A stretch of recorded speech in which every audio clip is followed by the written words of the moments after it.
John Money e David Reimer, um episódio extremamente triste da história da medicina e que os transfóbicos adoram. Transfóbicos adoram citar o caso de Money e Reimer porque não entenderam nada do que esse caso realmente revela sobre o fenômeno da identidade de gênero. Para quem não conhece o caso, aqui vai um breve resumo. Nos anos 60, o bebê Bruce Reimer sofreu um acidente durante uma cirurgia de fimose, perdendo parte do seu pênis. Desesperada, a família procurou o grande especialista em gênero, Dr. John Money, que sugeriu que criassem o filho como menina, e que assim ele cresceria feliz sem nunca perceber a diferença. Assim, Bruce virou Brenda. Brenda passou a infância inteira tendo comportamento atípico para uma menina, exibindo forte desconforto com seu gênero imposto. Aos 14 anos, ele descobriu o ocorrido. Ficou profundamente desapontado com os pais e com o Dr. Money que o submeteram a uma vida tão desgraçada e voltou a se apresentar socialmente como homem, adotando então o nome de David.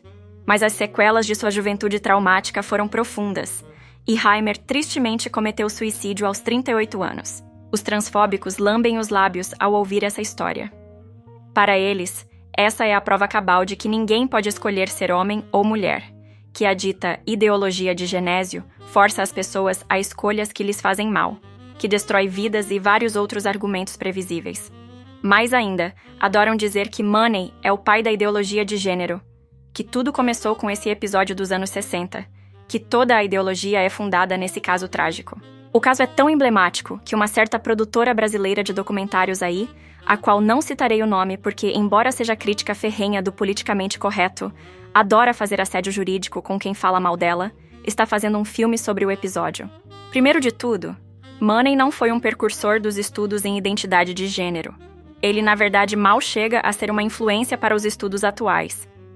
Os transfóbicos adoram dizer que ele é o grande inventor, pai da ideologia e tal, mas nunca conseguem citar um pesquisador atual da área que se baseie no trabalho de Money. Eu sei citar, mas já vou chegar lá. Muito antes de Money sequer entrar na faculdade, muitos outros médicos e psicólogos já estudavam identidade de gênero, como, por exemplo, Ernst Buchard e o mais importante de todos, Magnus Hirschfeld. Money ainda estava na escola quando os nazistas destruíram o laboratório e os livros de Hirschfeld e seu trabalho pioneiro sobre identidade de gênero, que, esse sim, dialoga muito melhor e influencia muito mais os estudos atuais sobre identidade de gênero. Hirschfeld, sim, merece que se faça um filme sobre ele. Quem sabe algum dia. Segundo e mais importante, eles entenderam tudo errado do que se pode tirar desse caso. O caso Reimer prova que ninguém pode escolher o seu gênero, que o gênero é intrínseco ao indivíduo, e que forçar um indivíduo a viver um gênero que não é o seu só lhe faz mal.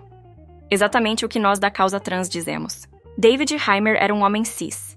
Ele foi forçado a viver como trans, sendo-lhe imposta uma identidade feminina com a qual ele não ficava confortável, e isso lhe causou grande sofrimento e profundo trauma.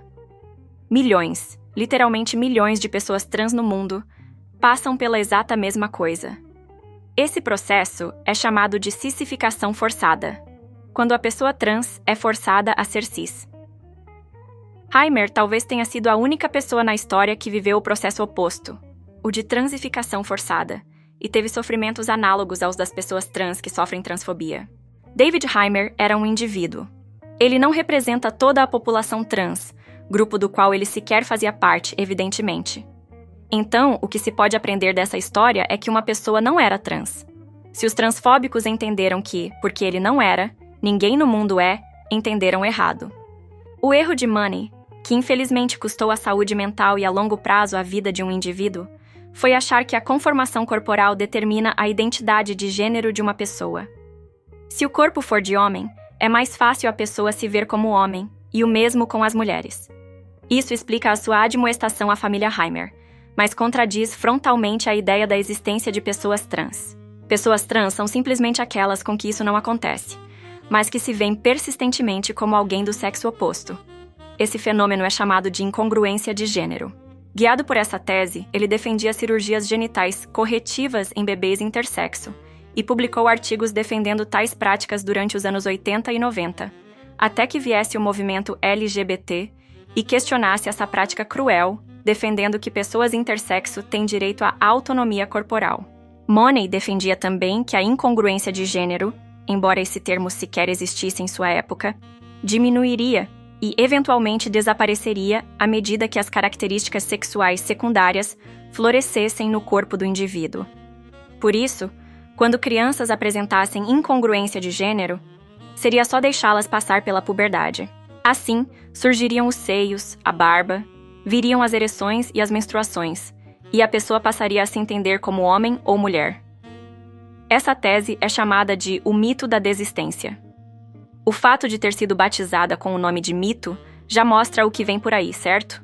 O mito da desistência ainda é muito defendido hoje em dia, e os transfóbicos adoram. Basta assistir debates sobre a pauta trans por tempo suficiente no YouTube, e você com certeza encontrará um conservador dizendo que 80% ou 90% das crianças que apresentam disforia de gênero na infância deixam de apresentar na adolescência. Esse dado, embora popular na boca de conservador, já está bem derrubado. Estudos mais recentes e mais completos mostram que mais de 95% das crianças trans viram adolescentes trans. Um dos defensores atuais do mito da desistência é o infame Dr. Kenneth Zucker. Zucker publicou um estudo em 2021 defendendo uma taxa de 87% de arrependimento. O estudo é cheio de falhas metodológicas e cita várias referências ultrapassadas, incluindo estudos dos anos 60 e 70, quando o entendimento da ciência do fenômeno da incongruência de gênero era ainda bem rudimentar se comparado com o atual. Entre os autores dos estudos duvidosos citados por Zucker estão quem? Você já adivinhou. John Money. Eu tenho certeza que os conservadores e transfóbicos não leram o estudo de Zucker, apenas viram a manchete e saíram repetindo por aí. E uso o artigo definido Os Conservadores, sem medo. Se teve um ou outro conservador por aí que leu o artigo antes de sair reproduzindo, ele é a exceção que confirma a regra. O número de conservadores e transfóbicos que leu as fontes para as bobagens que repetem é, afirmo com segurança, menor que o número de crianças que deixam de ser trans. Por isso, quando um conservador diz por aí que se você deixar seu filho trans passar pela puberdade ele vai deixar de ser trans, ele está, sem saber, se baseando no trabalho do cara que ele diz que odeia, o suposto pai da ideologia de gênero, John Money. Nós, da causa trans, que realmente estudamos o assunto e buscamos ter base em nossos pontos, precisamos estar bem respaldados, porque a nossa posição é minoritária. Mentir é muito difícil se você não tem a maioria do seu lado. Não nos baseamos nos ultrapassados estudos de Money, e sim nos estudos muito melhor corroborados que o refutam. Menos Money, mais Hirschfeld.